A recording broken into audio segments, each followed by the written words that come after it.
Savar model থানাধীন ভাঙ্গা bridge এর আগে তুরাগ ময়লা স্তূপের নিকট গত 25 সেপ্টেম্বর 2025 তারিখে একটি ডাকাতির ঘটনা ঘটে, যে ঘটনায় 25 লক্ষ টাকা ডাকাতি করে নিয়ে যায়।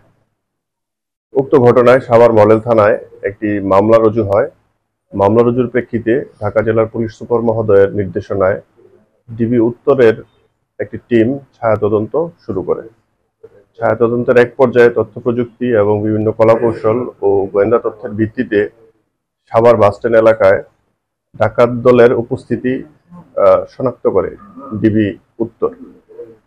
শনাক্ত করে পরবর্তীতে তাদের গ্রেপ্তার করা হয়।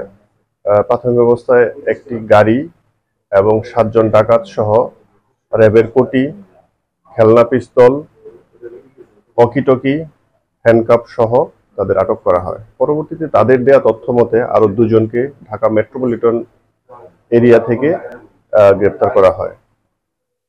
মোট 5 লক্ষ টাকা উদ্ধার করা হয় এবং বাকি টাকা উদ্ধারের প্রক্রিয়া চলমান রয়েছে। আমরা গ্রেপ্তারকৃত আসামিদের 7 দিনের রিমান্ডের আবেদন করব। আর যে গ্রেপ্তারকৃত আসামিরা রয়েছেন তাদের বিরুদ্ধে বিভিন্ন থানায় একাধিক মামলা রয়েছে। সাদার ডাকাত, এই ডাকাতের সর্দার হচ্ছে শহীদুল ইসলাম। চাকরিচ্যুত হ্যাঁ একজন আছে।